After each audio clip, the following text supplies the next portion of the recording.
Tonight on Stuff We Say, G from G to Next Level is here as we talk about everything and anything Sega Genesis collecting. From our memories with this console to the state of modern day game collecting to even the hardest games to get for the Genesis, hear it all on tonight's episode.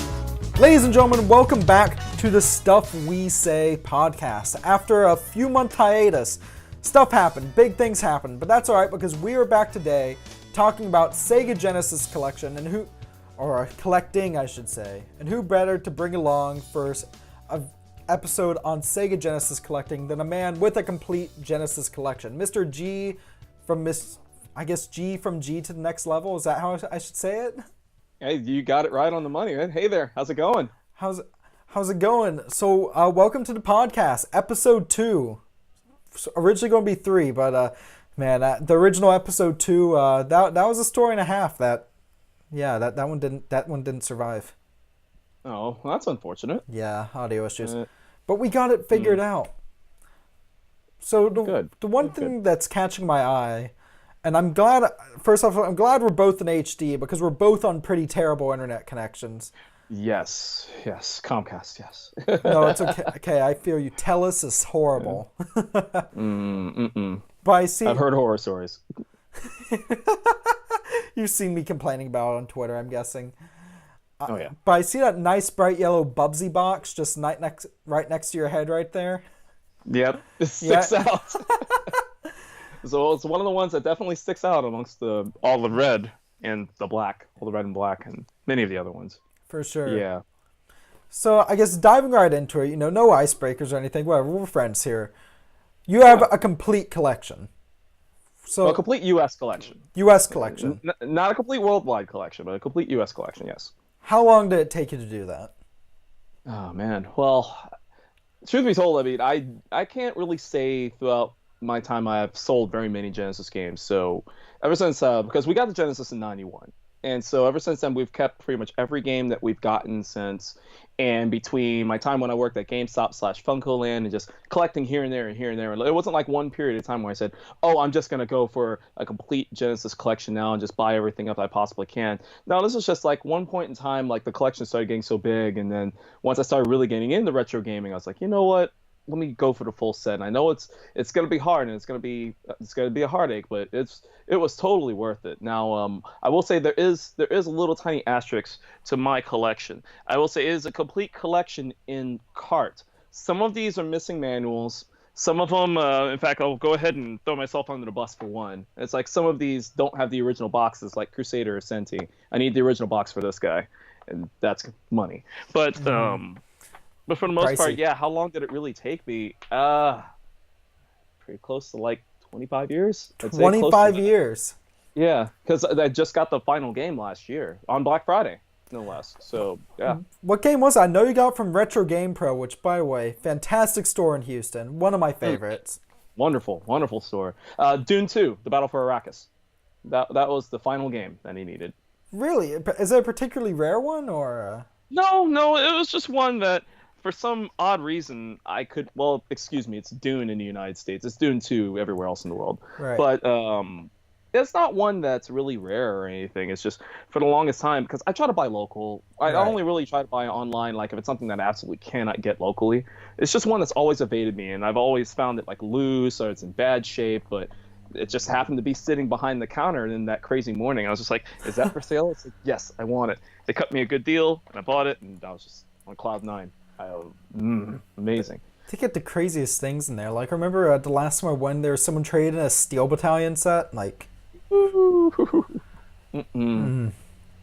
know what, though? I wouldn't mind having that. Neither would I. I don't have the space for it, though. No, I don't have the space for anything, let alone that. No.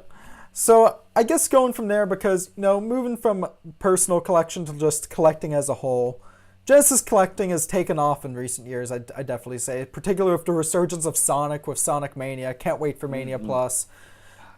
Yes. We're both, I think it's pretty accurate to say that, you're mostly a Sega tuber and people pretty much call me a Sega tuber, so. I don't know about that. You're a lot more leveled than I am. But then again, you've also been at this for a lot longer than me too. I'm trying to spread the content out to be more than Sonic and Sega. But sometimes you do what you feel, and that's what I've been feeling a little bit lately. But yeah, I'd say pretty accurate between the two of us. We both have a pretty equal love of Sega. Yeah. So, yeah. But like, I remember when I first started collecting back in '08, stuff was so cheap for the Genesis, borderline where Atari stuff is now. Like, would you say that's pretty accurate?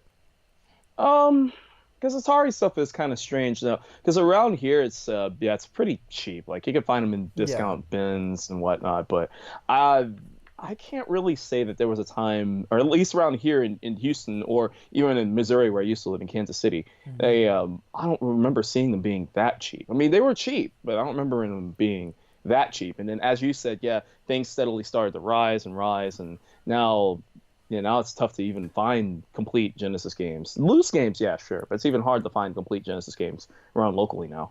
For sure, but I remember when people couldn't give away copies of the Sonic games. Now I walk into stores, I'm seeing Sonic 2 in box for $25. Canadian. Yeah, no. I'm in Canada. Okay. So then hold on. And you might be familiar with this then. Is that? What? How'd you get that? Randomly found it in a resale shop. No kidding.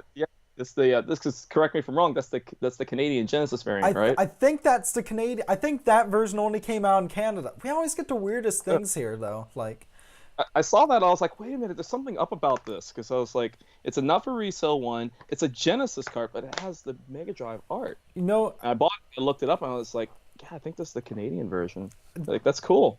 There's a Canadian variant of Sonic 2 as well, I think, which comes in a cardboard box. I believe so, yes. Yeah. But, so, Sonic's huge into it, but what do you think started the climb in prices for Genesis stuff again? I think really what I could say probably spurred that is that, because I've noticed that collecting goes in phases. Like, there's a time like when the 8-bit, because as we start to get older, then the next generation below us starts to collect, and then the one below us, and then the one below us after that. Right. I think that once we started getting out of the 8-bit generation, then we started getting more into the 16-bit generation. I think that the people who collect Nintendo and a lot of Nintendo stuff, they managed to get everything that they wanted on there. Because I know it's like for a while, like Nintendo started getting stupid expensive and even really getting hard to find. It still kind of is, yeah. But then at that same time, when that started dwindling off, I noticed Genesis started rising, like at the same time. So it makes me wonder, maybe they started collecting Genesis after that point. And then Sonic Sonic has always been relevant, like for the last couple of years. But then, once Mania hit, then it shot up again. So. At least, again, from my eyes. I mean, I know your area may vary. Well, and it's interesting because I noticed with collecting, between growing up on the Gulf Coast and living on the West Coast now, there's some real differences in collecting, right? Because I notice in general, Nintendo stuff is cheaper here, and I don't know if that's because I'm close to Seattle, so like, the Nintendo of America is like an hour away by a boat. But, oh, nice. Yeah. But I don't know if that is, but I feel like Sega stuff might be a bit more expensive here. I'm not sure, It could be. It could be, because I know that's like Master System is a good example. It's like Master System. I mean, again, I'm not 100% accurate on it, but from what I've noticed, Master System is way pricier pretty much everywhere in the world except for the United States. That's what's weird about that, especially in like PAL territories in Europe, and especially in Brazil, because it's still kind of king in Brazil, which that always fascinates me. Tech toy, it's strange. For sure. But I don't know, that's interesting that in Canada that Sega stuff is that much more. That's weird. I've noticed it more so with the Master System. Like, I remember when I came up here, probably one of the first few times I came up here, so it must have been around 2010, I actually bought a Master System with a few games, and it was $40 from a game store that I'm still a regular customer of nowadays. And now it's $100 just for a Master System at most places I go to. Ooh, 100? Canadian. Yeah, you're not. So we're talking like right. 70 US. So that's still kind of I'd say that's still for a Master System that's still kind of on the high end. I mean, like conversion wise, Yeah. Depending on what model it is, if it's a Model 1 or a Model 2, that does make a little bit of a difference. For sure. But like, do you think it's just? Do you think the collecting? Do you think the collecting bubble is just kind of growing more because as we're getting older, more of people are getting into collecting and whatnot? I think so. And that's what I was saying, because it wasn't at Retro Game Pro, but it was at another local shop, Game Bros. And I was talking with the guys over there, and like asking them, like, what are some of your current trends? Like, what are you seeing that's spiking in popularity? Mm-hmm. And I've heard from more people often than not that the PS2 generation, like PS2, Xbox, GameCube, that's the one that they're noticing is an uptick. And I believe Xbox backwards compatibility has something to do with that. Oh, absolutely. But it's all starting to get an uptick. So again, it makes you wonder, like the generations before that, they are already starting to satiate their appetite, and now they're moving on to the next one. So it really makes you wonder about that. But yeah, because I know Genesis over here, like it's tough. I went to a local store yesterday. Mm-hmm. And because I don't actively look for Genesis much anymore, because I mean, obviously you have the whole. Well, right. I have a question. But, is that Genesis? Yeah. Sorry to interrupt, but is that Genesis including CD and 32X or still working? No, on those? well, the 32X is complete as well, but it's up top. All right. So I have it up top. Sega CD is still far from complete. There's still a couple of heavy hitters that I'm missing on Sega CD. But Snatcher. I have Snatcher. I have the big boys. Thankfully, I have Snatcher. I have KO Flying Squadron. I love KO so much. Such a great game. Good. It's so good. So good. It's like, shame is I it still have to worth emulate money? it. No, not even. But I happen to be very thankful that somebody looked out for me on that one, so I was able to get it without selling a kidney. But as you were saying before, I interrupted. Oh, go ahead. But yeah, it's just noticing trends, and I'm noticing that ever since that spike when like people started getting out of NES and then getting into like the 16-bit era, that Genesis spike after it hit. I mean, again, correct me if I'm wrong for anyone, but I don't really see it going down after that point. Like it's stayed steady, but it's also kind of slowly climbed throughout the time, and at least that's what I've noticed. No, for sure. And like I said, I feel like there's, of course there's going to be those games that are always going to be expensive. Much like, I don't think Little Samson on NES is going to be an $800 game forever, but I think it's going to be a few $100 game for the foreseeable future. Like, I don't see Musha ever going below a few $100. Yeah, Musha's a crazy one too. Like pretty much it's like, the funny thing is when you're looking at collecting too, when you're looking at genres, because there are certain genres that just command a higher price. And looking at it from when I was younger and when I am now, or how old I am now, it's like I would have never thought that space shooters or shmups, whatever you want to call it, would start commanding the prices that they do now. It's insane. I love the genre; it's one of my favorites. But it's like it's like you look at RPGs and shmups; those are like the two genres that tend to be pricier. And it's strange with that as well, because like I understand an RPG because it's like, okay, well this is a serious time sink here, like, like this is how I've kind of rationalized my mind if I ever wanted to go for a Saturn set. It's like, well, Panzer Dragoon Saga, that's like an $800 game, but that's like $100 per like, every few hours of gameplay I'd get out of it. I mean, still wait. The craziest thing though, is with collecting on the Genesis, I guess segueing from RPGs, is the rise of homebrew in the past few years. Because the one title that's really coming to mind is Pure Solar. Yeah. You have it. Is it the first run? I believe so. Is that... Oh, what's that, sealed? I think that is the first one. Wow. It's not plastic sealed. Like so you can still play it? No.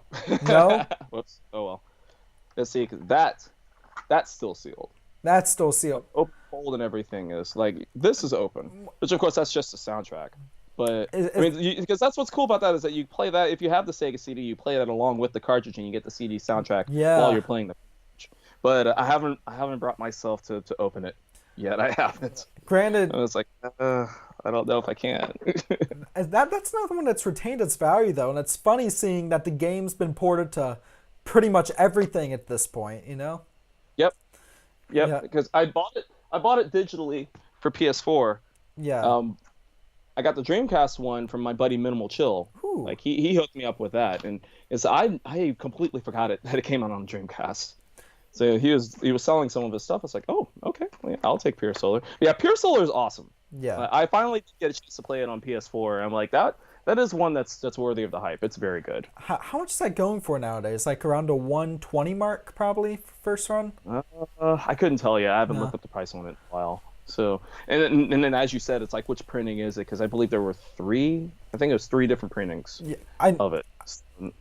I know the first one run which you have is the expensive one because that's the only one which came with the soundtrack, and the soundtrack is, you know, people are like, whoa, it's a Genesis game that makes use of the Sega CD, and it's like, yeah, but yeah. See, why didn't Sega do that when the Sega CD was out there? You know, honestly, that would have been cool. And it's like they know they could have done that. Like, what was it? The Sega Classics collection, the one that had like Streets of Rage and whatnot on it, where they re-recorded sound effects and stuff for them. Yeah. Yeah. Yeah, the Sega Classics collection. Mm-hmm. Oh man, I guess with that, you know, it's like, would you still say it's really easy to get into Genesis collecting, even with, you know, prices of course being higher than when they first started? Because what was stuff like when you first started collecting? Because I remember you said you started collecting back in the 90s and well into the Funko Land days. When was the golden age for Genesis collection or collecting? Yeah, I'd probably say the golden age really would have been, I'd say around the early 2000s, like the late 90s to like the early 2000s, because right around that time, this is when I really started to build my collection, was when Funko Land started getting, because they were transitioning into GameStop. Mm-hmm. And then after that transition happened, they were getting rid of pretty much everything retro. So essentially everything pre-PlayStation that wasn't Game Boy, because they were keeping Game Boy, but pretty much everything below that they were clearancing them out for super cheap. And I know the one store that I worked at, and it's like, thankfully I was still cool with the manager after I stopped working there. Yeah. So she always told me, hey, these cut down to 50%, come get them, which ones you want. And that's why I was able to get like so many for super cheap out of that. But I'd probably say that was really, because at that point in time, yeah, we didn't really have internet. We didn't really have news to kind of gauge or anything like that. So it's just, hey, you see it, you buy it, you try it, hopefully you like it.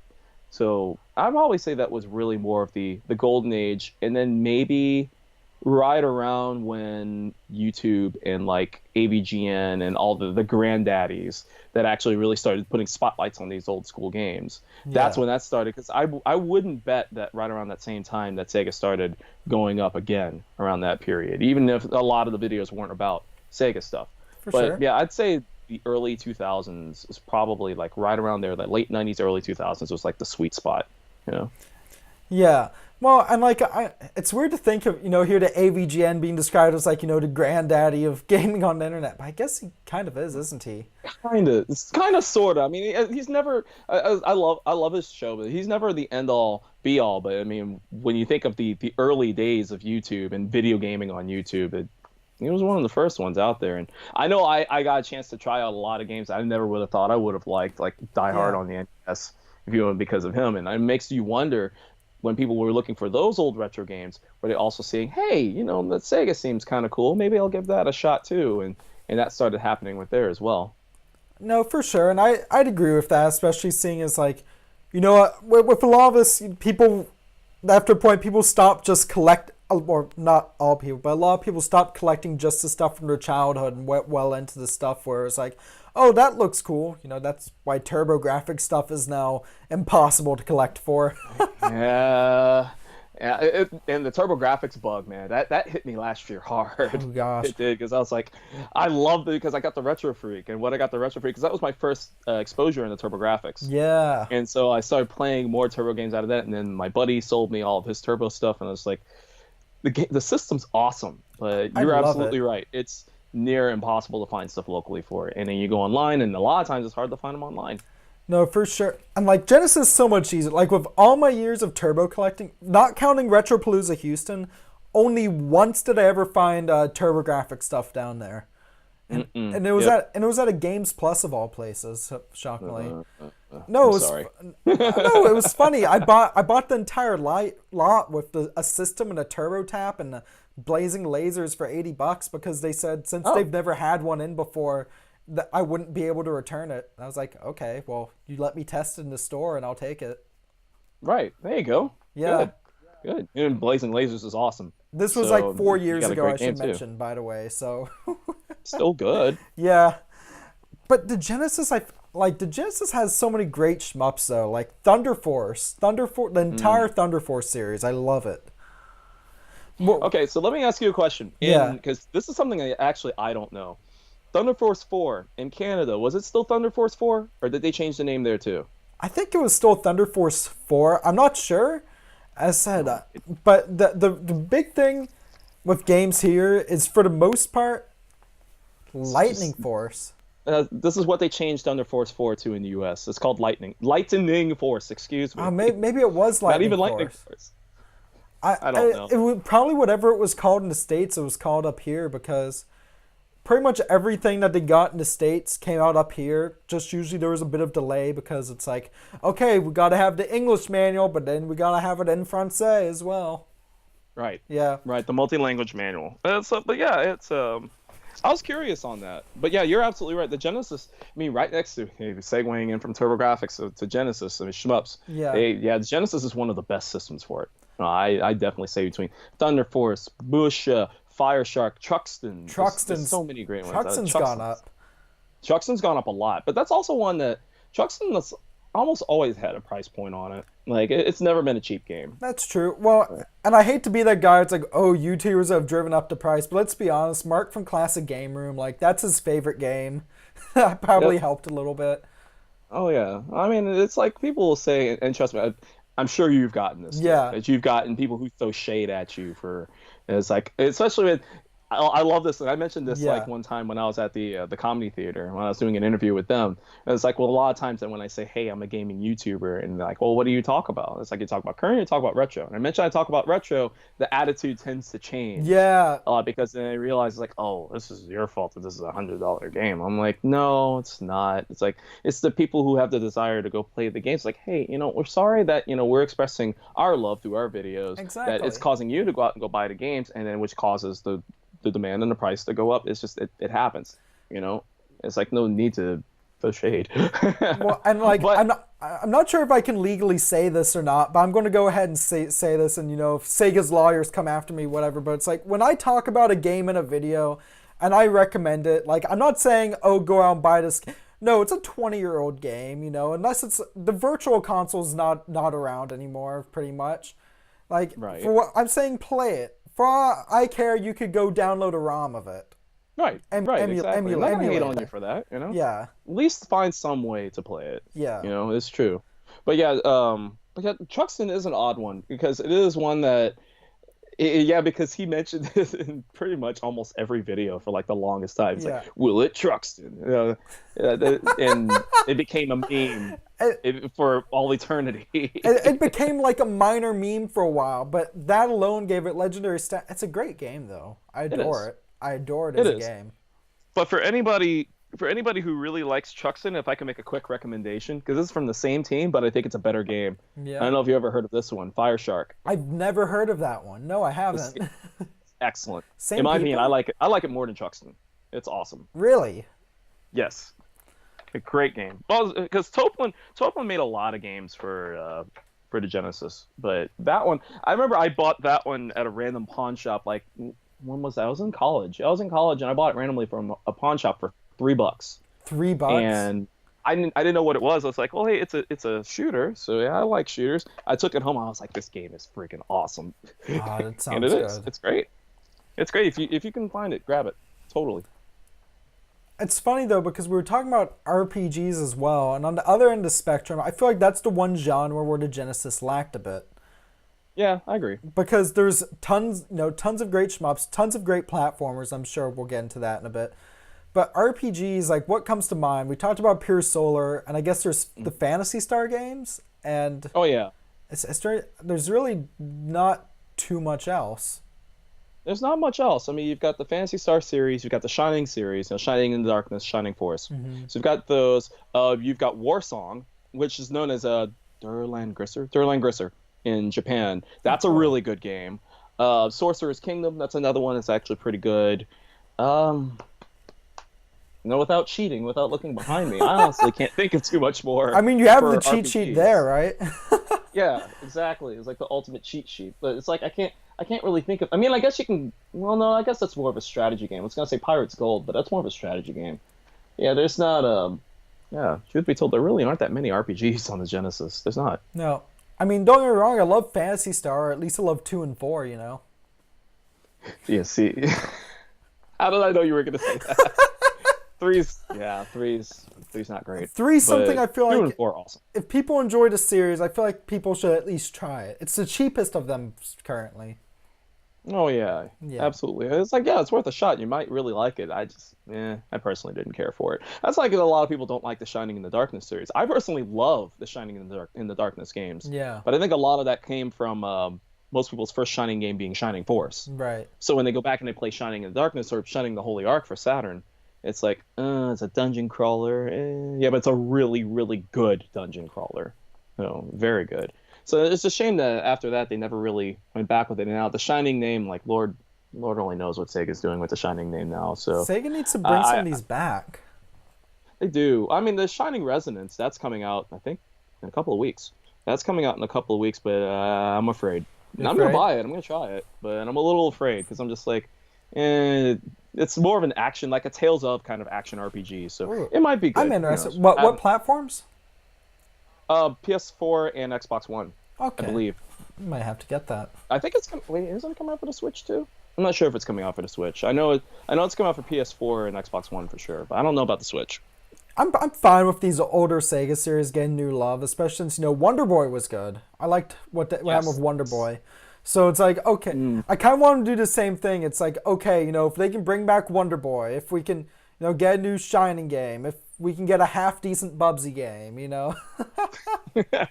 I liked it. I liked it. I liked the Bully Strike Back. I'm playing it blind soon.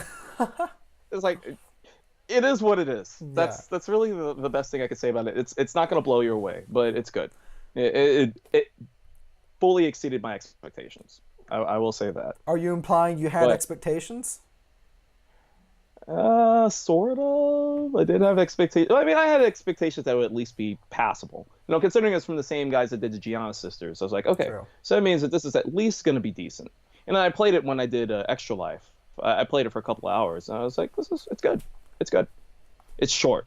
That is one downside about it. It is kind of short. I heard I could beat it in a few hours, so the perfect stream game. Yep, exactly. Exactly.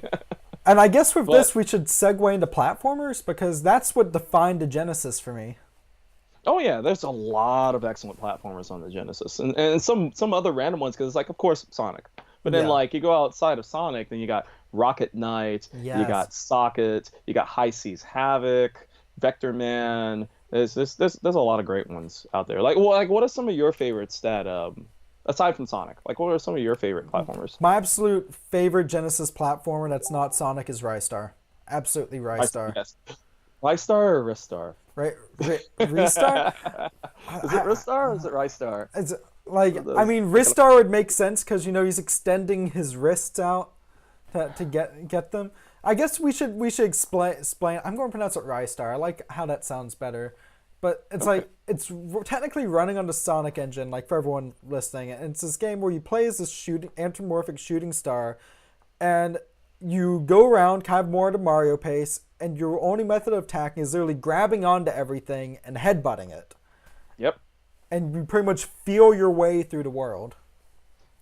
And it's one of my favorite games of all time. That you have it complete. Yep. This one, I think this one is complete. Oh no, this actually is one of the ones that's missing the manual. But you have it in box. Complete.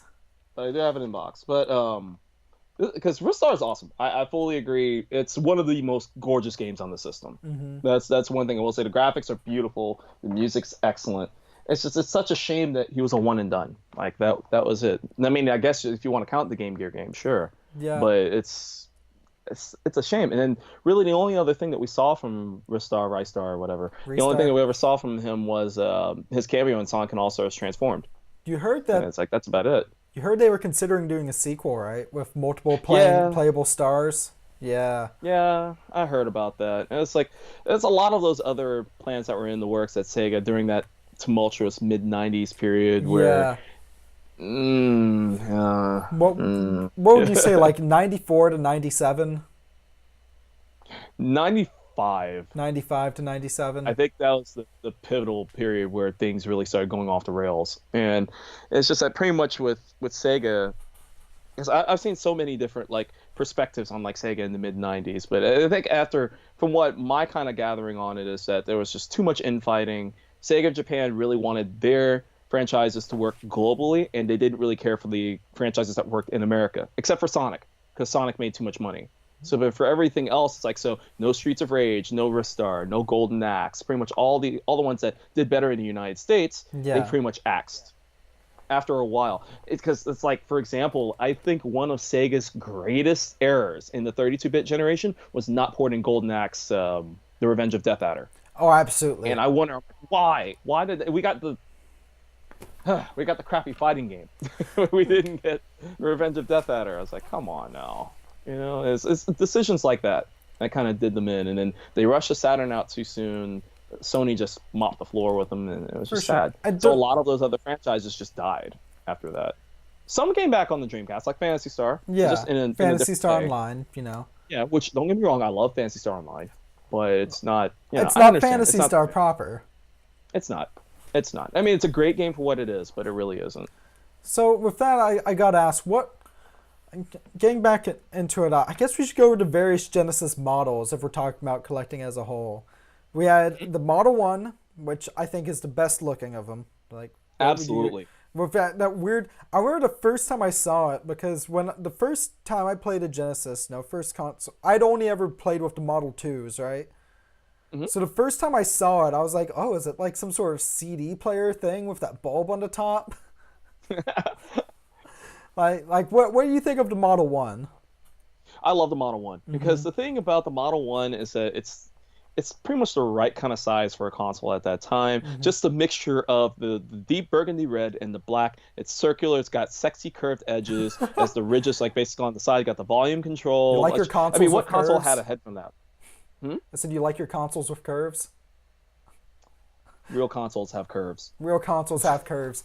Real consoles have curves. Just look at the Switch. Just look at the Switch.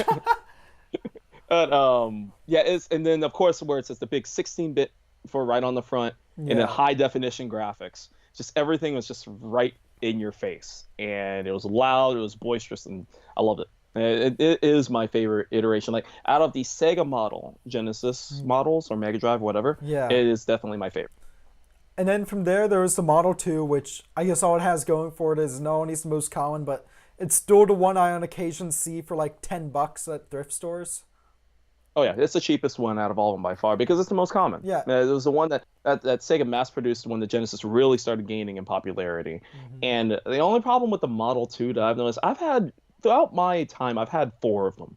They crap out like that. Are you serious? I don't know why. Yeah, my Model 1 still works like a tank, but my Model 2, the one I've had ever since '91, it still runs like a tank. But my Model 2s, like I've gone through 4 of them, either where it just would not accept the power input, it wouldn't read the cards. I had one that like had this really bad buzzing sound. Like anytime I would turn on the card, it had this real bad buzzing sound with it. They weren't built well. And now the Model 2 Sega CD, it was fine. Yeah. But the Model 2 Genesis though, yeah, they had issues. At least again around here. Well, but as far as like design wise goes, like it still looked good, but it didn't look anywhere near as good as the first one. Not at all. And granted, like the Sega CD, I thought was cool. It's funny because the Model 1 Sega CD is the one everyone has problems with because it was this big. It had the slide out disc tray. Yep. I have a Model 2 Sega CD, and actually I remember I bought it for $20, and they were like, "Oh, it doesn't work." Like with the power supply. Ends up they were using a third-party power supply, and it just wasn't giving enough power. Got a first-party one, no problem. The only issue I've had with the Model 2 CD is the eject button gets stuck. Like I know it's just a flip-top lid, but like constantly, like I press it down and I have to fiddle around inside to get it to go back up. Yep, I've seen that happen where it gets super squishy, like over time, and then sometimes like if you push it down, you can't close the lid because the button won't respond. Yeah, So it's weird. But yeah, and you're absolutely right about the Model 1. My Model 1 doesn't work. It doesn't. Nope, doesn't read any discs. It doesn't work, and I'm just like, I don't want to have to get another one because my Model 2 works fine. But we'll get into Sega CD like once you go through like all the Genesis models. If you want to talk Sega CD I'd and love other to talk Genesis Sega models. CD. I mean, like but the Model 2 was good. Now, you familiar with the Model 3? I own a Model 3. Me too. I have a Model 3 too. The Model 3 is weird. I like it. I can't say I'm like right on the middle on Really? the Model 3. Now, granted, it's like if this is your only Genesis to buy, I'm like, no, do not get this one if it's your only one because it only outputs in mono. Certain games don't work with it. But as far as the design and the look wise, like it's not bad. It's not bad. I mean, it's exactly what it is. It's sure. It's a budget model that's cheaper, smaller, and more compact, and that's fine. What was it like? But just $50 at release? it was cheap. Yeah, it was like $50. It Granted, was like $50 when it first came out. I love it. It's gone up in price a bit nowadays. Like I'd say the Model 2 is cheaper now. Oh yeah, well, yeah, the Model 2 is still the cheapest, but the Model 3, I actually haven't seen a Model 3 around here in a while. Really? So I couldn't tell you how much it's going for now. When I first bought my Model 3, when I first got back into Genesis collecting, the Model 3, I was like, well, do I really want to do this? I actually bought a Model 3 first because at the time I actually found one on Amazon for $10 with a copy of Sonic 2. Nice. And like that was a common thing like 5 years ago, right? But now they aren't that common anymore, I guess. Nope. No, not at all. Like I said, I can't remember the last time I've seen a Model 3 locally. But if you're collecting Genesis systems, then absolutely get it. But yeah, I don't know. Like I said, I'm like right in the middle on the Model 3. Well, and that one's I don't dislike it. I don't love it. It's like I'm kind of like right in the middle. It's a cool collector's piece, though. And it was Absolutely. US exclusive. Yes. Majesco. Yes. Yeah, they're part of that's like the Majesco Game Gear, which I'm like, oh, I need to get one of those. I need one. The Majesco Game Gear. I'm potentially finally getting my hands on one of the blue Game Gears, though, so fingers crossed. Yes, please. Hopefully it works. Oh, it works. That's It works. It's my brother-in-law's. I just need to work out a deal with him because, that's his childhood Game Gear. See, unfortunately, it's out of my reach. Otherwise, I would show it to you. But because I have two Game Gears, I've got a black one, which is the one I had since I was a kid. Yeah. And then I have a Japanese one. I have the red Magic Knight Ray Earth one. Yeah. It's gorgeous. The capacitors need to be replaced on it, but it's stunning. I'm like, man, that's a beautiful Game Gear. Speaking of stuff with terrible capacitors, the Sega Nomad. Yeah. You want a Game Gear except it's actually a Genesis and has a clip-on battery pack that's really easy to lose. Is that Yep. pretty much it? An even worse battery life than the Game Gear. Yeah, sure. Yeah. I have one though. The Nomad. I remember when I bought my Nomad, because that's another crazy thing too. Because correct me if I'm wrong on this. The Nomad was only released in U.S. too, right? Correct. I think so. Yeah, it was only released in U.S. And I remember when I bought mine. At that point, what did we trade for it? Like, I traded a bunch of like Nintendo stuff. Trade Nintendo for Sega, Natch. Yeah. I traded like a bunch of Nintendo stuff for it, and the guy at Funkoland, because it was before I worked there, Yeah. he's like, "Are you sure you want to do this?" I was like, "Yeah, absolutely." And I remember we bought it, and then we went on a trip to Louisiana, and the thing died only like 2 hours in. And like, I was like, really? we're in Louisiana. We're talking like New Orleans or like Lake Charles, because We're talking New Orleans. oh, no, that can't that couldn't even last like to the border. Like, but Nope. I know a lot of the viewers here. If the podcast channel is the same to my main channel, a lot of y'all are from Canada and the UK and not from Texas. But like Houston to New Orleans, that's an 8-hour drive, and that's woo. Maybe like a 6-hour drive. Since I Oh. did the interstate. Well, I upgrades. guess from Conroe, yeah, maybe it's probably like 7-8 hours. So true that. Yeah. True that. But like, man, it was the battery life was terrible, and it had capacitor issues too, didn't it? Mm-hmm. Sure did. Mine still works okay. It's not as bad as the Game Gear, but yeah, it has capacitor problems too. But man, was it cool? Because especially since it had the AV out, Yeah. so you could plug it to the TV when you got there, like that, and it had a second controller input for multiplayer. Like that's so cool. It was way ahead of its time, but as you said though, it had its issues, it had its technical flaws. For But sure. it was a cool concept. But I think when did the Nomad come out? I think it was 95. around that same 95. 95, the year that Sega crapped itself. Mm-hmm. Said 95. And honestly, I think a lot of that they could have at least stopped some of the bleeding if they just let the Genesis survive a little bit longer. If they just let it go for like another year or so, it could have at least helped. If they let the Genesis live, and like, don't get me wrong, I love me some Knuckles Chaotix and some Calibri. Well, Calibri's hit or miss. I would have just axed the 32X while it was in development. Yeah, no, I agree. I agree with that. It's like because majority of the 32X games were actually Genesis games in development that they pushed over to the 32X. That's why Acclaim has so many ports on there. They were just slapdash quick ports. So granted, some of those ports were great, like NBA Jam TE, for example. Yeah. Like some of those excellent. But at the end of the day, though, just I see what Sega was doing. Like they were just trying to, hey, the Saturn's not ready yet, but we really got to push forward to the next generation. Here's something to work in between. Like I get it. But at the same time, it's like it was $150 for something that didn't have too many games. And then if you wanted the CD portion, you had to have the CD add-on. And it's like, it was a mess. It was a mess. Well, granted, in my opinion, the 32X library is nowhere near as bad as a lot of people make it out to be. There are some great games for it. But Fred Couples Golf? Yeah. T-Mech. Absolutely. T-Mech, yes. Primal Rage. Yeah. But I don't like Primal Rage like at all. Knuckles Chaotix is reason alone to own it. Absolutely. Knuckles Chaotix, Virtual Racing Deluxe. The Doom port is excellent for it. In my opinion, I thought the Doom port was excellent. I thought it was better than the Super Nintendo one, to be honest. And my favorite 32X game that people never talk about, Shadow Squadron or Stellar Assault. That's the name for it outside of the US. Game's excellent. So good. But yeah, nobody ever talks about that. My current 32, I guess Sega Collecting Holy, like, you ever have like the personal Holy Grails where it's not worth a ton, like an absolute ton, but like you're looking for it? Mm-hmm. Oh, yeah.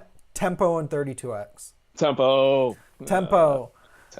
It's so beautiful and colorful. Like, there weren't a lot of 32X, but the 32X itself, because like it's gotten such a bashing on the internet, it's still... Yep.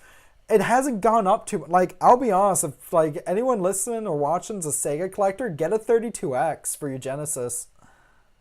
I agree. I mean, it's like, yeah, there are some stinkers, but I mean, what console doesn't have some stinkers, you know? Exactly. But the games that hit on the 32X, they really hit.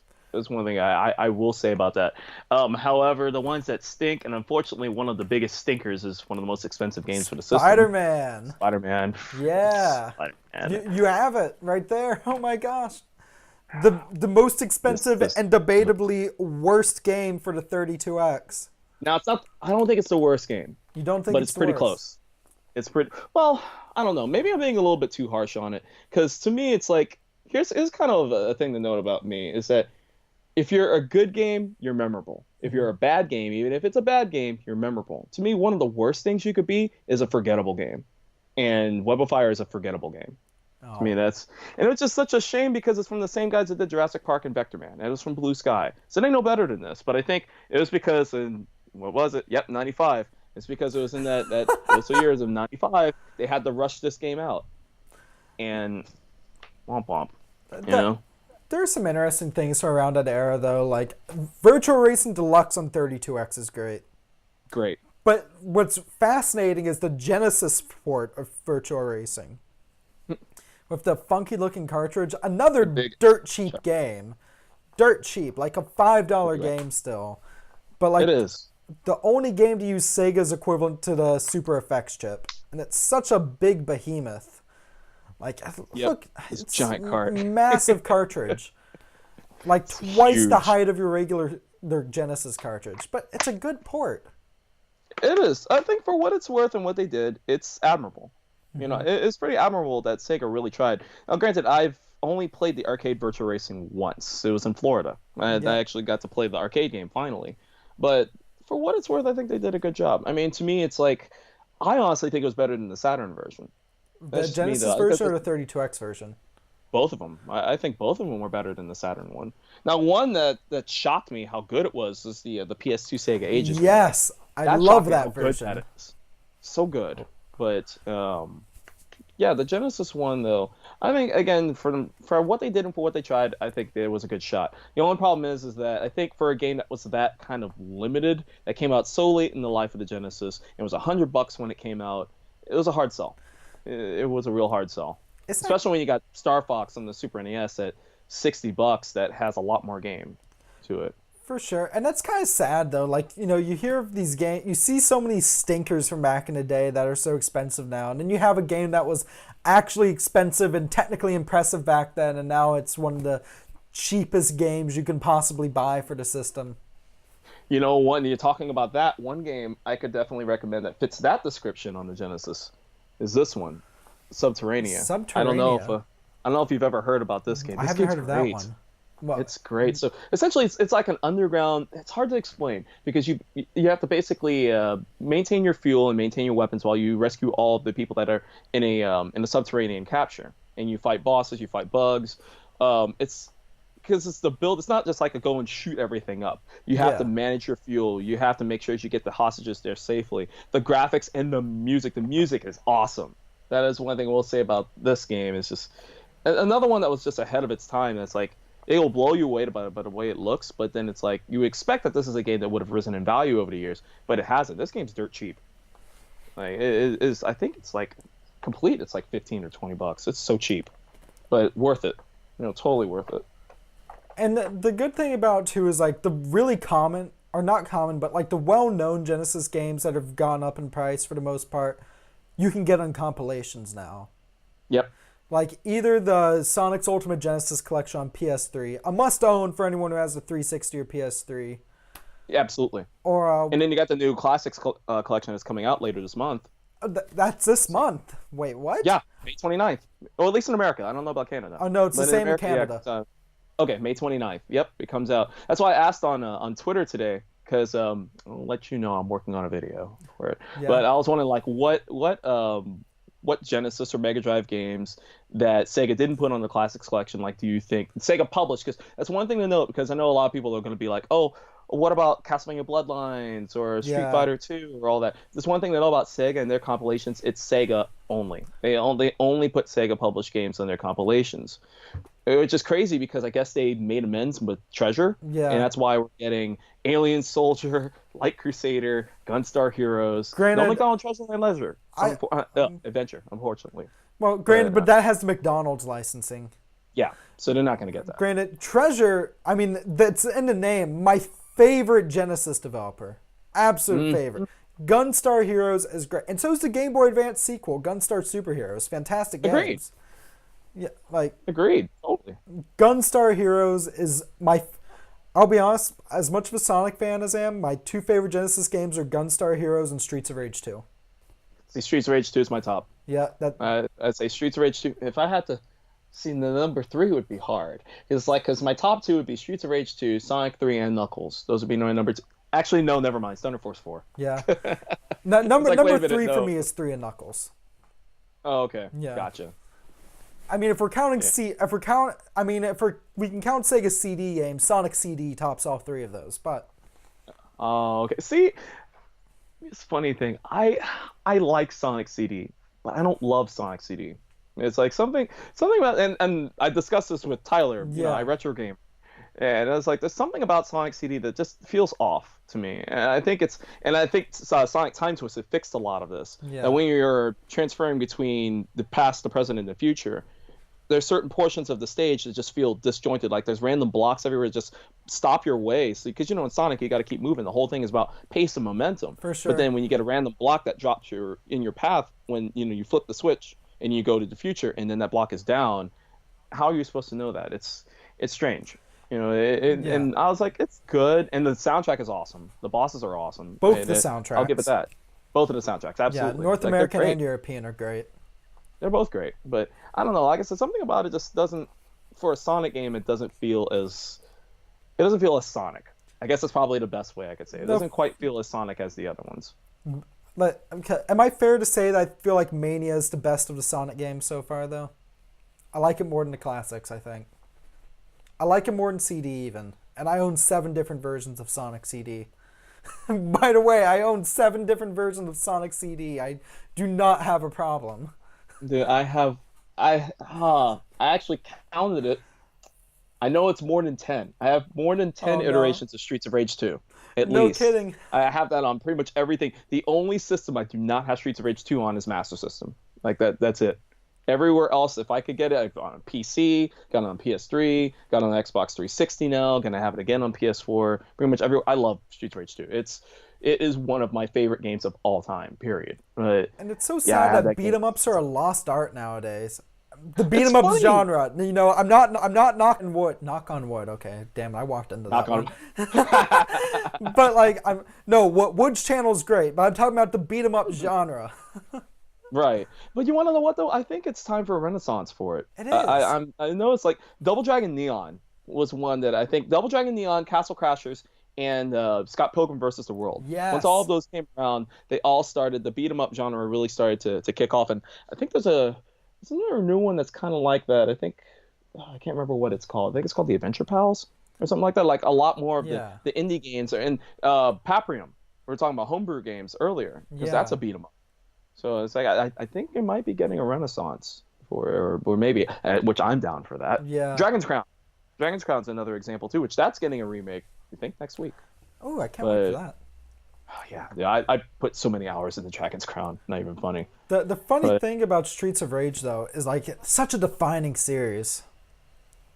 Absolutely. Like, what do you think about because 1 was interesting, but like I dare say Final Fight was better than Streets of Rage 1. I know that was its big competitor. Final Fight was better than Streets of Rage 1. I will agree with that because Streets of Rage 1, even though the soundtrack is still amazing, Streets of Rage 1 didn't really age all that well. No. Final Fight aged well, especially the CD version. CD. Yeah. Or Double Impact on 360 and PS3, like because it's the arcade game. Yeah. So like those aged well. Granted, I still have I played Final Fight 2 a long time ago, but I don't fully remember it. I just picked it up again. I haven't played it in a while. I still never played Final Fight 3. Oh, you need to. It's good. Like I heard it's great. I still haven't played it though, and it's expensive now. Have you played the GBA remake of Final Fight 1?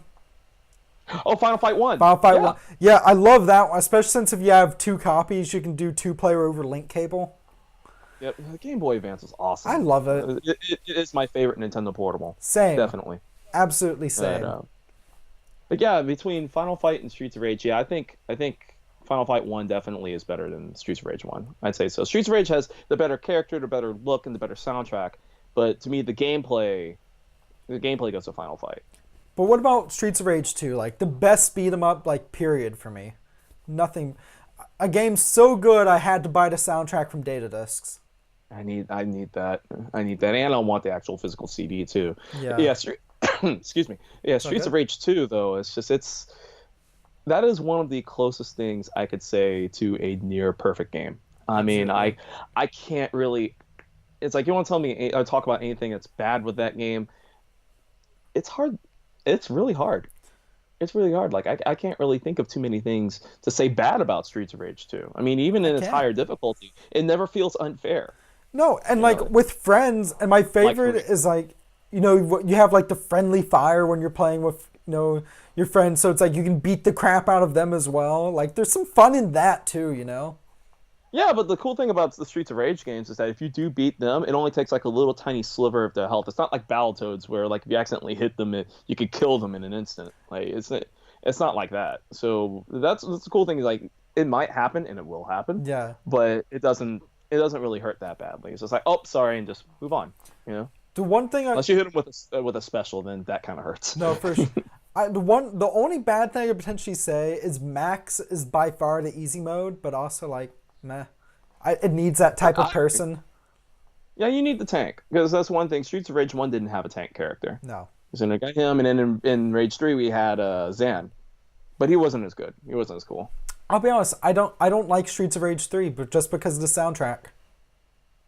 See, here's the thing. I like Streets of Rage 3, and I like the soundtrack, but it's because if you really think about it with Streets of Rage 3, the reason why I like it is because Rage 2 is that classic, urban hip hop 90s kind of vibe. Yeah. Streets of Rage 3 takes it into the future. You're dealing with robots, you're dealing with technology, you're dealing with all that. To me, having a techno-centric soundtrack, it fits. Even if some of it like doesn't quite make sense from time to time. Yeah.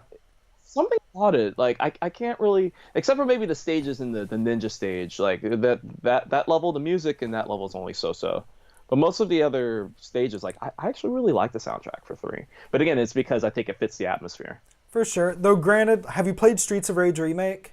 Oh, yeah. I hate to say it, but I think, I don't know, I feel like the best way to play 2 is still like how it was intended. But like if the best way to experience a series as a whole, Remake. And it's funny because it's a fan project. Sega fans are the best. They are. I mean, there's some killer Nintendo fan projects too, but the only problem with them is that once you see them, they're Nintendo cans them. You know it. Yep. Well, like Sega threatened to do it for Streets of Rage too. But that's one of those franchises that Sega Japan, like, they wanted to just do away with because it didn't do well in Japan. So, but it's like, to me, it's like, hey, you give Christian Whitehead, it's like, hey, you gave Christian Whitehead, he made his fan Sonic games, and now you're giving him a job, and now he's like a household name among Sonic fans. For sure. So I think that they could have hired Bomber Games. They could have hired Bomber Games to make maybe not a Streets of Rage game, but at least something else later, Well, I feel like there's time to make amends because that was, 2011? And since Sega's changed so much, because like a couple years ago, didn't they open that Steam page for people to post Sonic ROM hacks? Yep. Yeah. Yep.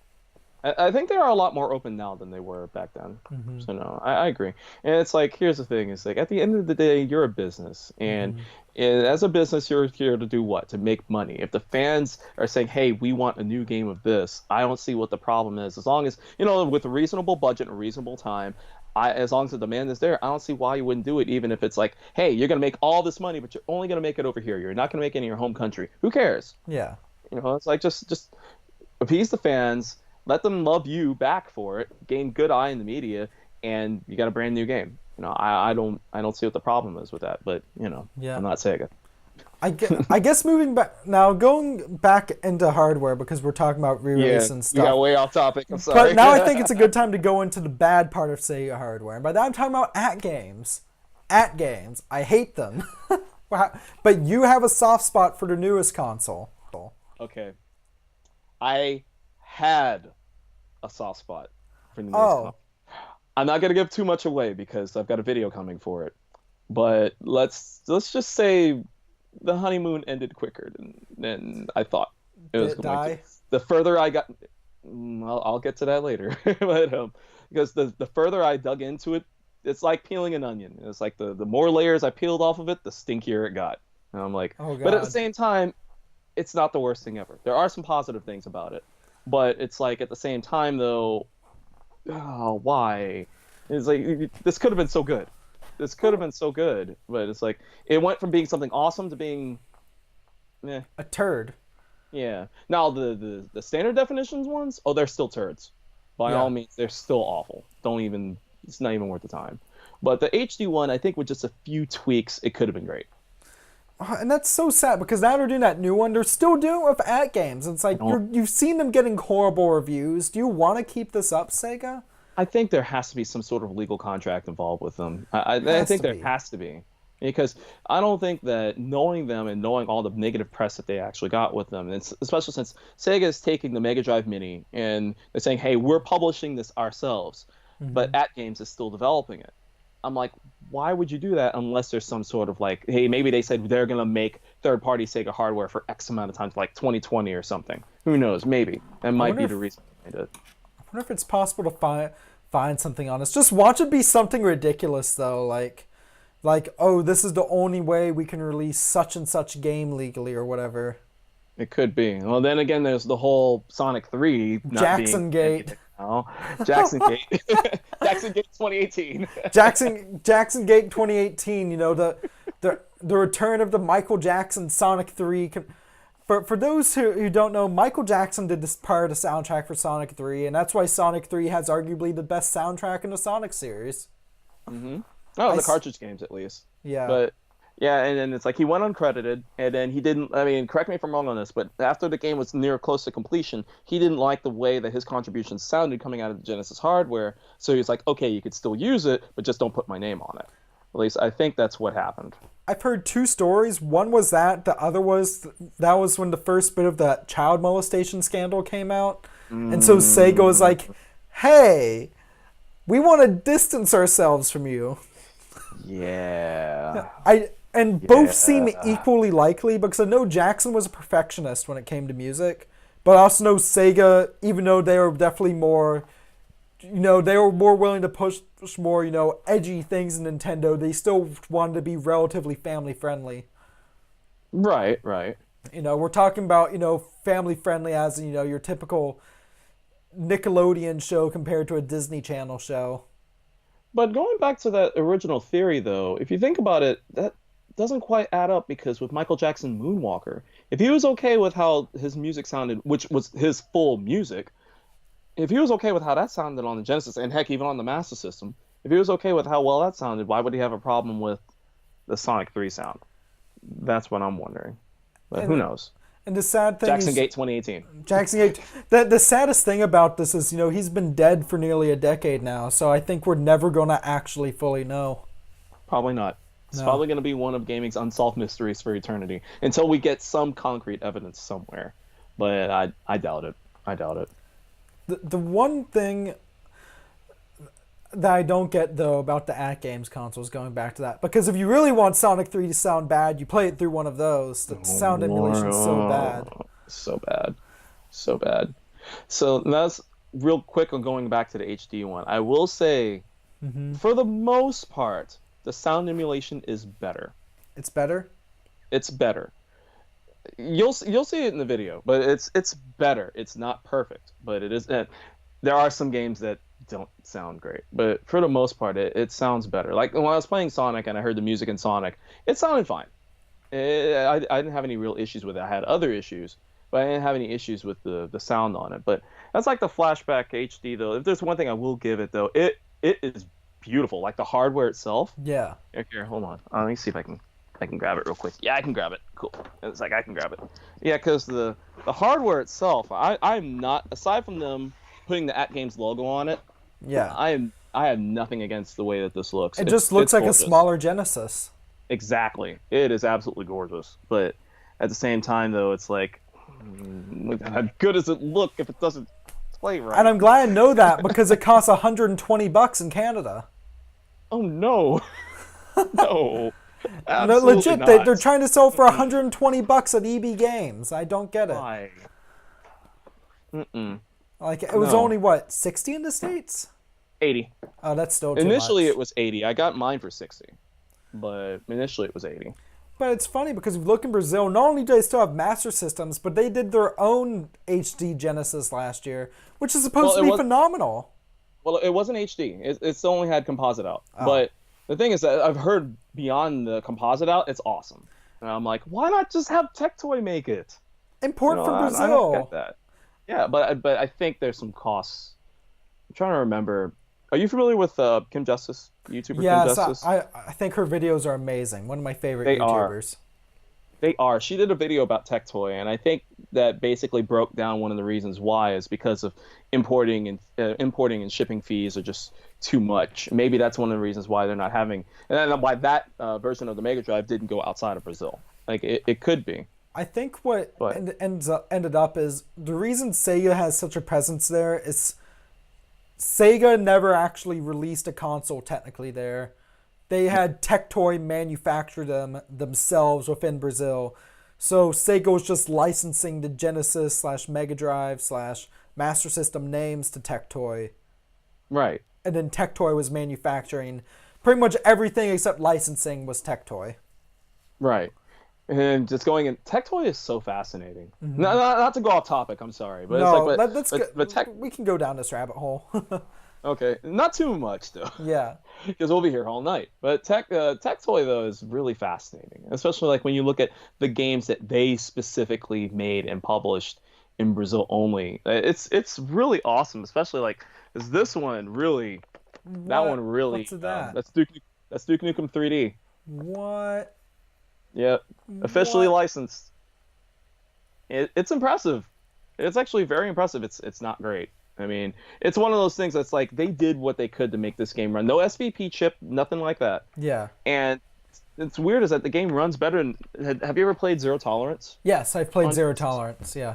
And I thought Zero Tolerance was pretty impressive for what it can do, but Duke Nukem, for the most part, it plays a little bit better. Like, it takes almost all of the screen. It actually takes about as much of the screen as Doom did on the 32X. Okay. So it's impressive what it can do. And then the Street Fighter 2 on the Master System, which is hilariously bad. My favorite, though, is Virtual Fighter Animation. Got it. Got it? Got it. Yeah, it's weird. It's so weird. Then again, so was Virtual Fighter 2 on the Genesis, but I thought for the most part they did a good job with that. Considering, again, taking a 3D game and making it 2D, I thought it worked. They did good. It's an admirable effort. They did good. But Virtual Fighter Animation, like I got it on Master System and I got it on Game Gear. Oh, that's why the game, one of my few in-box games on Game Gear. I only have like a handful of games in box. But yeah, because the Game Gear version was different because it actually had that zoom in mode where if you got too close, like it took up the whole screen. It was all pixelated. Kind of like took that out of the system. Like, didn't they try kind of like most of the Neo Geo fighters, right? Yeah. It was a zoom in, but it wasn't really a zoom in. It was like a quick cut.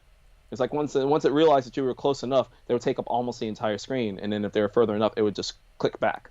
Whereas on like the Neo Geo games, like it would zoom in and then zoom out. Right. But it was interesting. It was interesting, but it wasn't great. But yeah, it was. But that's just fascinating. But going back into hardware, yeah, I don't really see why they couldn't have had at least Tectoy try. I would love to have one of those official Mega Drives. Same. I would love to, but I'm like I can't suffice that right now. I can't justify it. Yeah, exactly. Yeah. I understand. I completely understand it. But yeah, but we'll see what happens with the Mega Drive Mini. I mean, the Flashback HD is a step in the right direction as far as performance-wise, but it's far from perfect. Would you still say the best?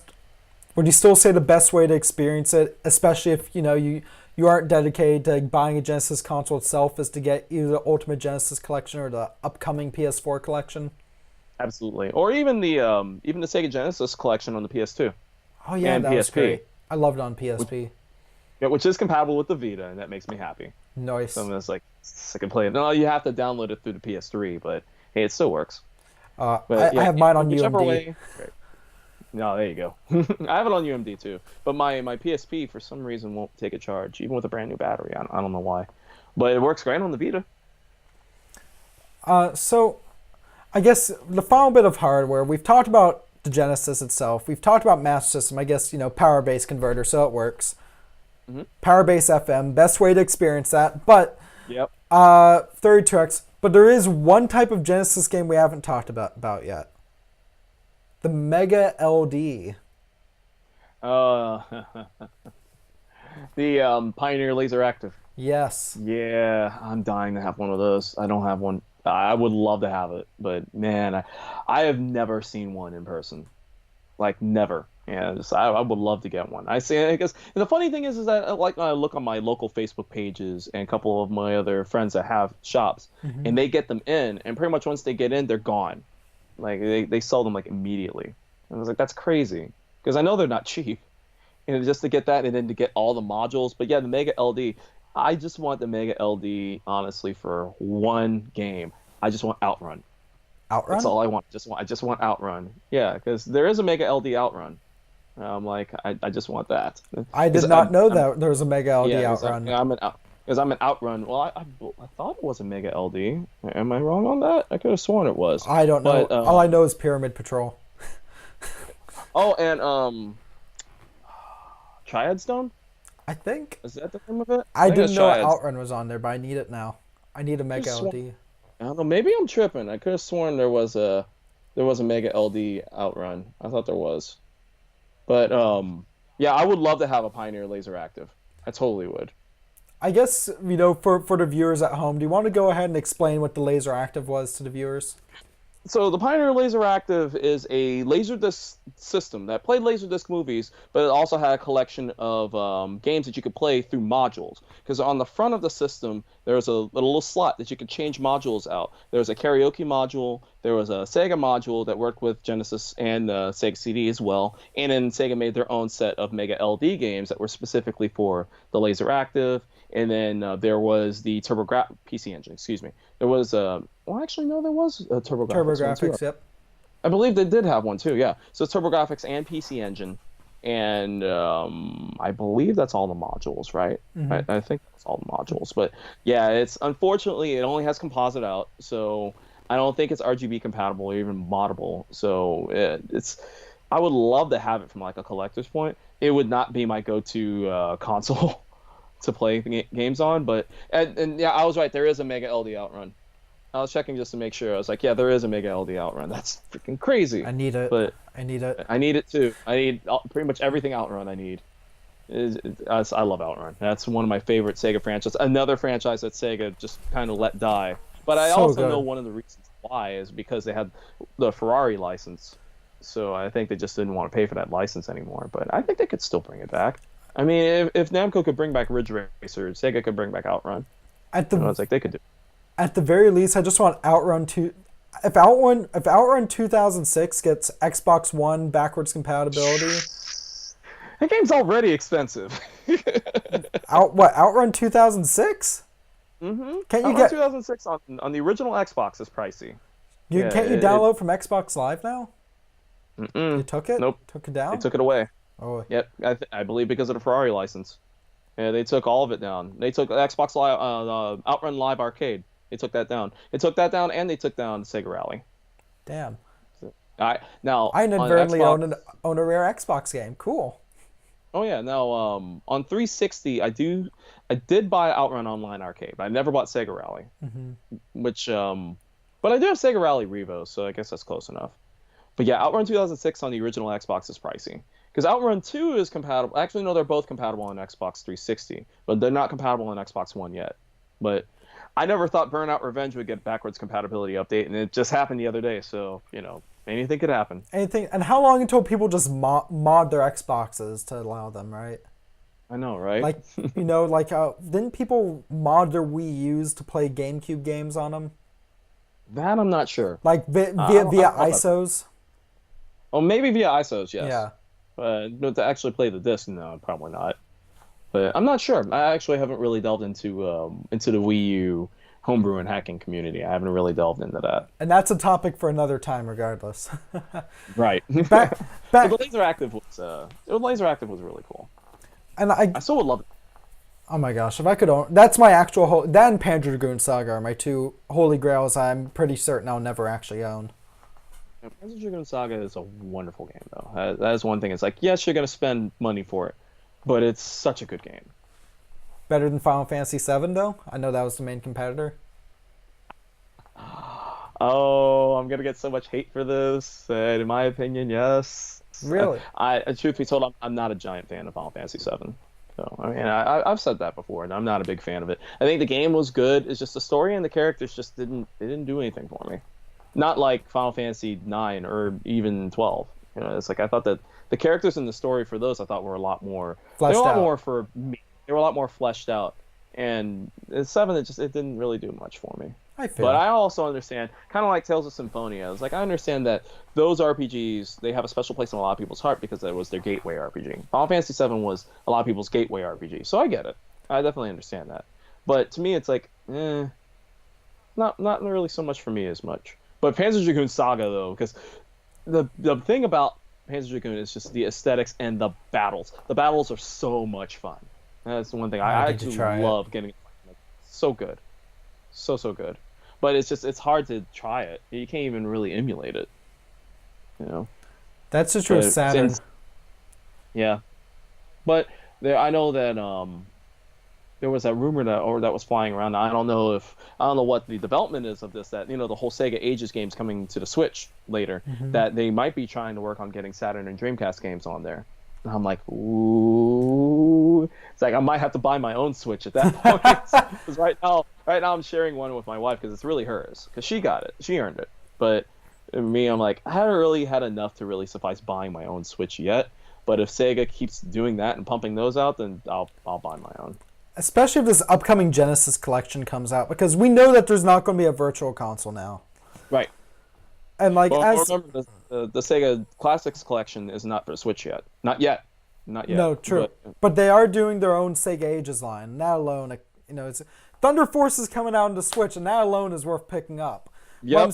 What I'm saying is, so what could we argue that give it a year, and perhaps the best Sega Genesis you could buy is a Nintendo Switch. Wow. I totally didn't think about that. Like, man, that's mind blowing to a Sega fan. It really, if you think about it, it's like that. What an age that we would live in. That the definitive way for you to play Sega games is on a Nintendo console. That's crazy. It's mind blowing, but it is. But it is what it is. Because as much as I love Sega, when it comes to hardware, they kind of did themselves in. So, they did. Yeah, it's unfortunate, but oh well. But yeah, because I know we were still talking about hardware. We didn't get a chance to talk about my personal favorite. What's your personal favorite? The Genesis, and it's the JVC XI. I've only played one once, and I never saw it again. Yeah, that's my go-to console for playing Sega CD games, and it's like I love it. It's awesome. It's like they're so hard to find now. It's crazy, but I got mine a long time ago though. What was the tale behind those? Because I don't know much about them except it exists. The Japanese version looks crazy.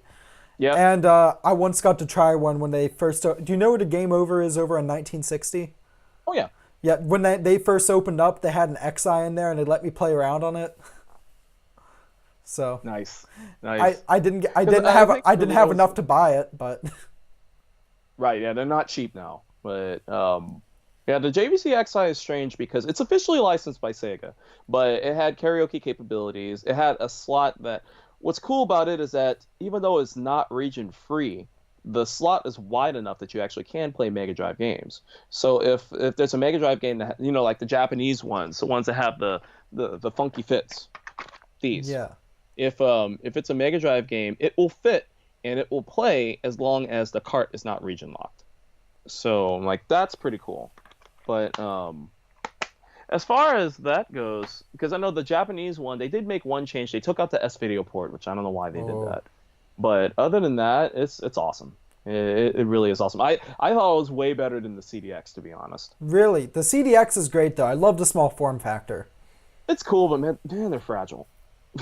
They're so fragile. Because I know, like, my first one, I've had two of them.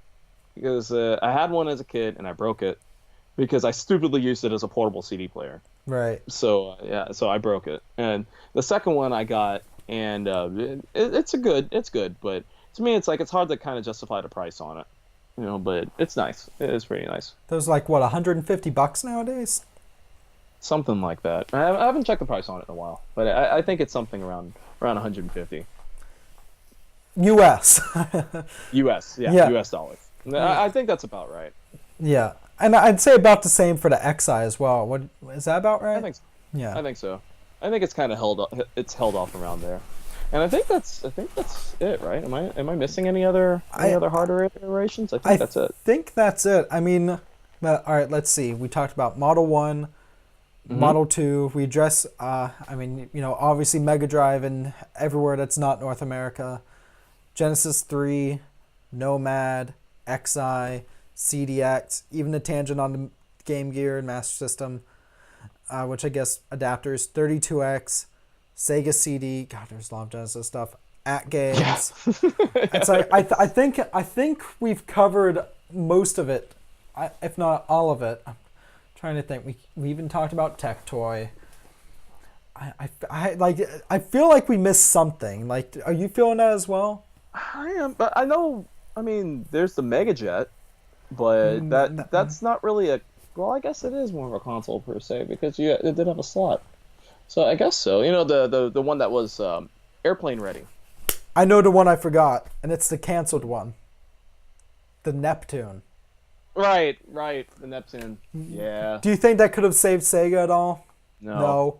I think at that point, if they put out the Neptune like initially the way that it was, like instead of making the 32X add-on, if they actually came and say, hey, the Saturn's coming, but at $199.99, here's the Neptune. This is a brand new system's gonna be 32-bit, plays all your Genesis games. I think it would have helped, But I don't still a think it would have bad saved. move. Well, because if they brought that out and then they still made all the rest of the decisions that they made with the Saturn, yeah, I think it still wouldn't have helped. I dare say, like, for those who don't know, the Sega Neptune was, they actually found a working prototype, didn't they? It was a shell. It was a shell. I don't believe it was an actual full working prototype. Again, correct me if I'm wrong, but I believe it was just a shell. Because I know you can see it at the video game museum. Right. Oh, in Frisco. Yes. Yes. But the Neptune was going to be a Sega Genesis and a Sega 32X shoved into one case together. And I almost feel like that would have been worse for Sega than, just releasing the 32X as an add-on like it was. You think so? Well, if they didn't release the add-on, because it's like, all right, we have the Saturn coming out in a year, but here's a new console. Yeah, yeah, the more I think about it, if the Saturn was like delayed for like another year or so, then maybe so. But the thing is that the 32X didn't even last 2 years. So it's like, yeah, you're right. You're right. The more I think about it, I don't think it would have been a good decision to do that. In Sega's defense, they never made an equivalent to the Virtual Boy. They did not. And I could be proud of them. Well, they almost made those VR glasses for the Genesis. That never happened. True. I know they made those 3D ones for the Master System. The ones that only come in kid size? Yep. So I still to this day don't have. But yeah, you're right. But I will say though, the Neptune, if it was going to come out looking the way that it did, it looks beautiful. Oh, it was nice. It was a beautiful looking console. But yeah, I don't think it would have. The new Sega Genesis XL. Yeah, it's essentially what it was. That's what it was. Now with an extra analog stick. An extra analog stick. Nub. An extra analog nub. You can download Super Nintendo games using Sega Channel. Oh man, Sega Channel. Sega Channel. Sega Channel was awesome. Tyler's old channel. Yep. Now, that Sega Channel technically still exists and is still awesome. But the original Sega Channel that they had, because it was great. Yeah. I remember I was so sad because we had it for a year and a half when we had it here in Houston. Yeah. And then we moved back to Kansas City, and in Kansas City they didn't have Sega Channel. Oh no. So unfortunately, and by the time when we came back to Houston, it was already gone. It was already dead. Yeah, I remember, because I took a picture with it right before we gave it back to Time Warner Cable, and I was so sad because we were giving it away. And part of me was like, we should have taken it with us. I was like, we should have taken it with us when we moved to Kansas City. But well, no, it's a collector's piece. Well, my wife got me one for Christmas.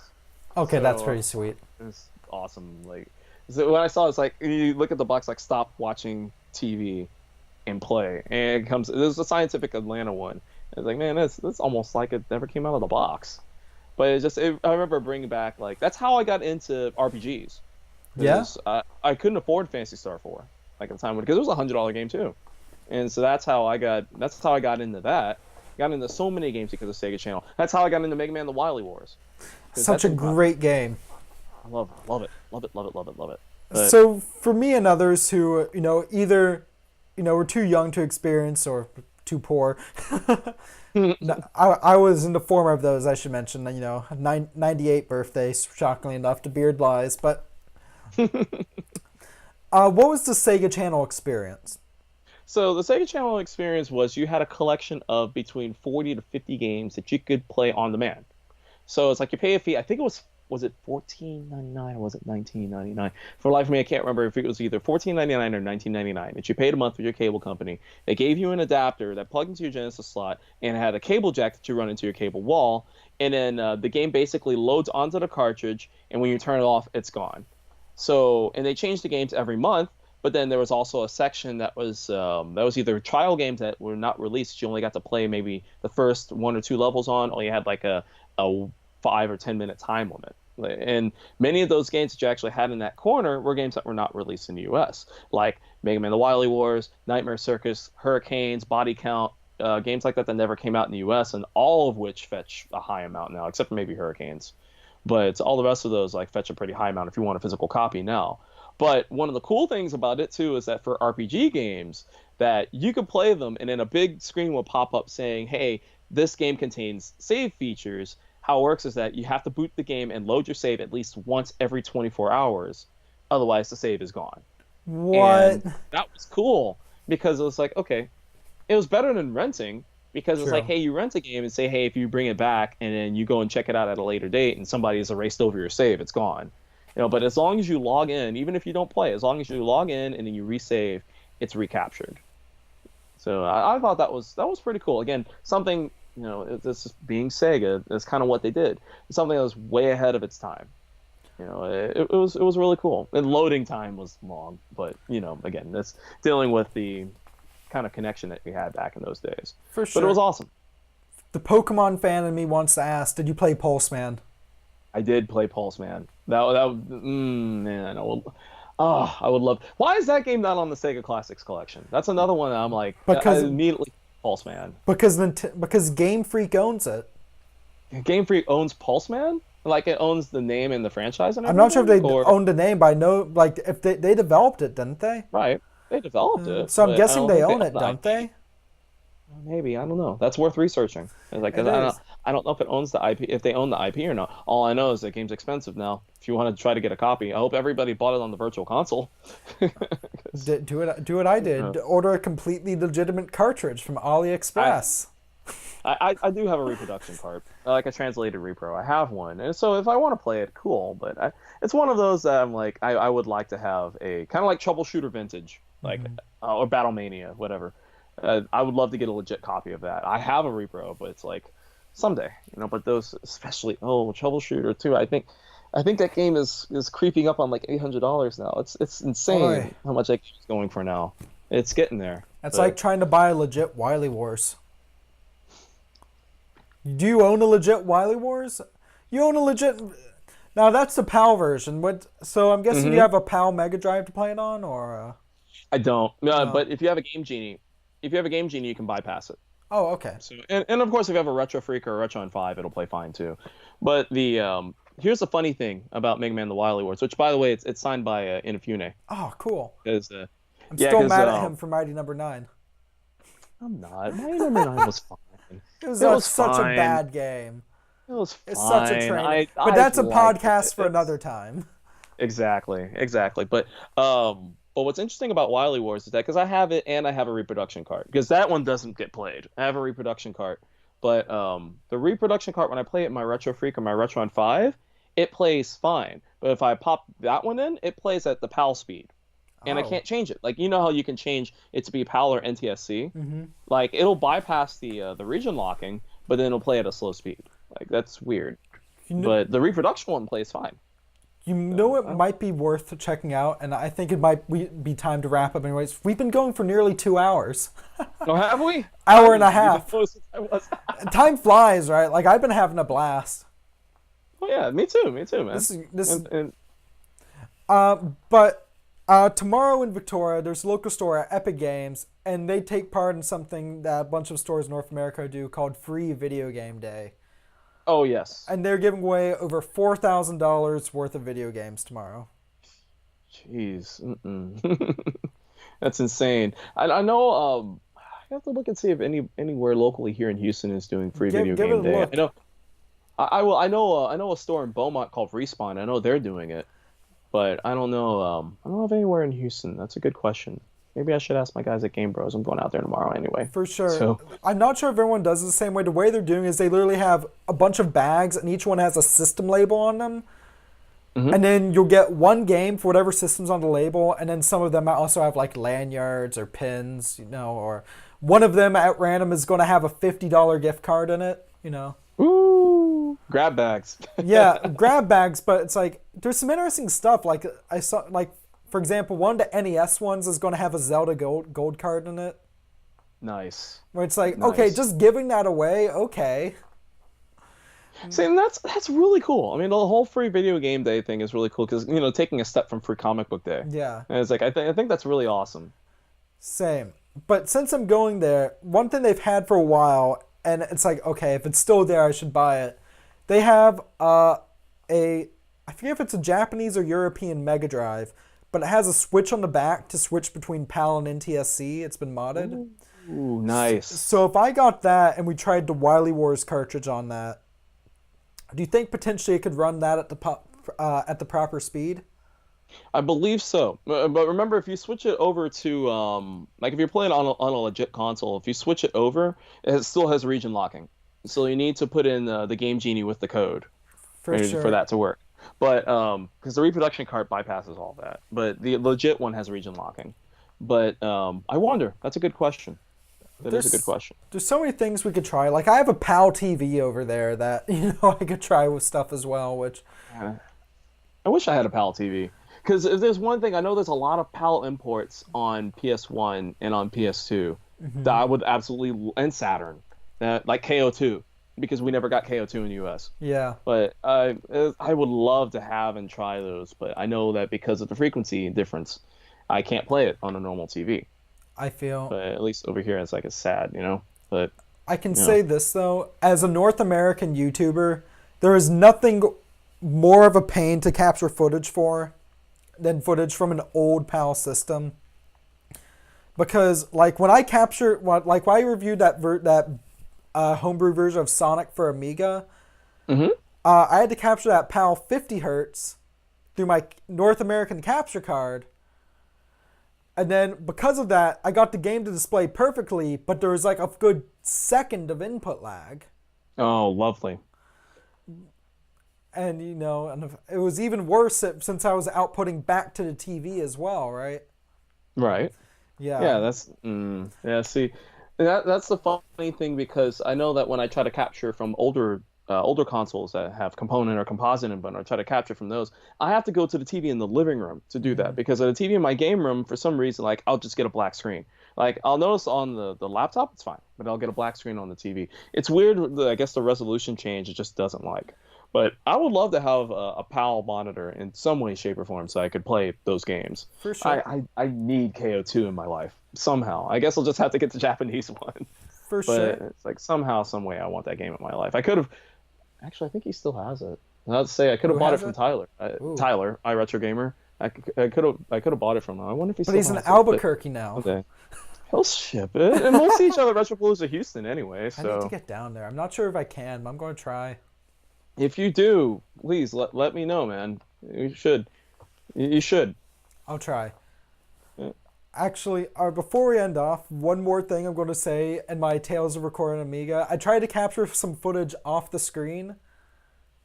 And if you think it's hard to capture flicker-free footage of an NTSC game just playing on a screen, to minimize flicker, I had to set my DSLR to a 24 frame per second, like a cinematic 24 frames per second. Oh wow. And even then, it was still flickering like hell. But like, if I recorded it like just as I regularly do, like at 1080p 60, it probably would have caused someone a seizure. Yeah, that's nuts, man. See, that's another thing. It's Amiga. I've always been fascinated by like PAL consoles and microcomputers, or I guess computers like Yeah. the ZX Spectrum, the Amstrad CPC. But yeah, the Amiga is one that I'm always going to be curious about until I can get my hands on one. I'd love to get one at some point. For sure.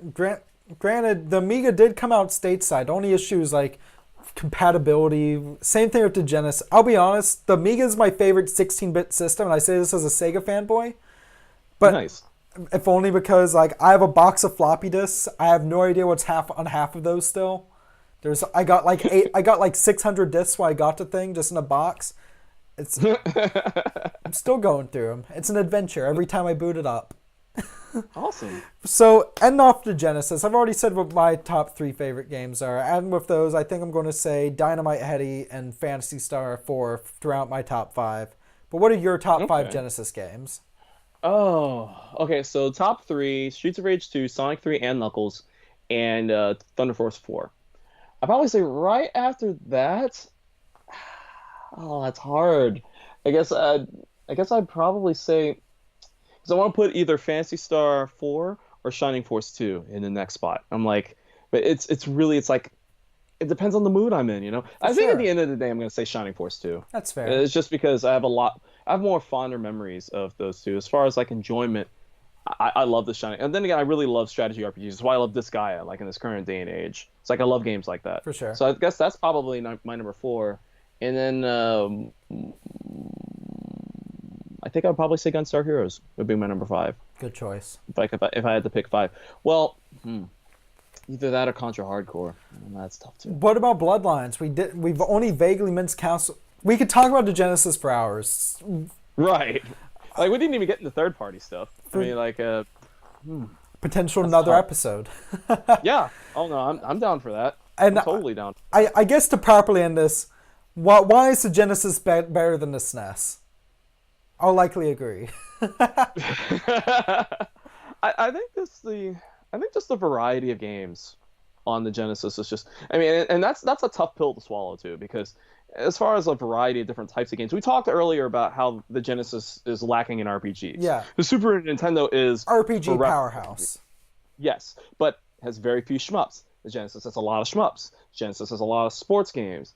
There's some platforming games on the Super NES, but I think the caliber of the platforming games on the Super NES aren't quite as good as the ones on the Genesis. But between those types of games, racing games, I think the Genesis has got it. I think just overall, just the types of games. Again, in the end, it depends on what kind of games you like to play.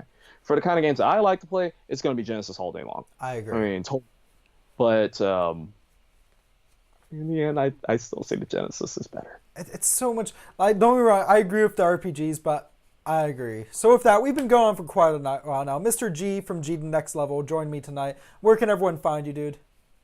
Well, you can find me on YouTube, of course, G to the Next Level.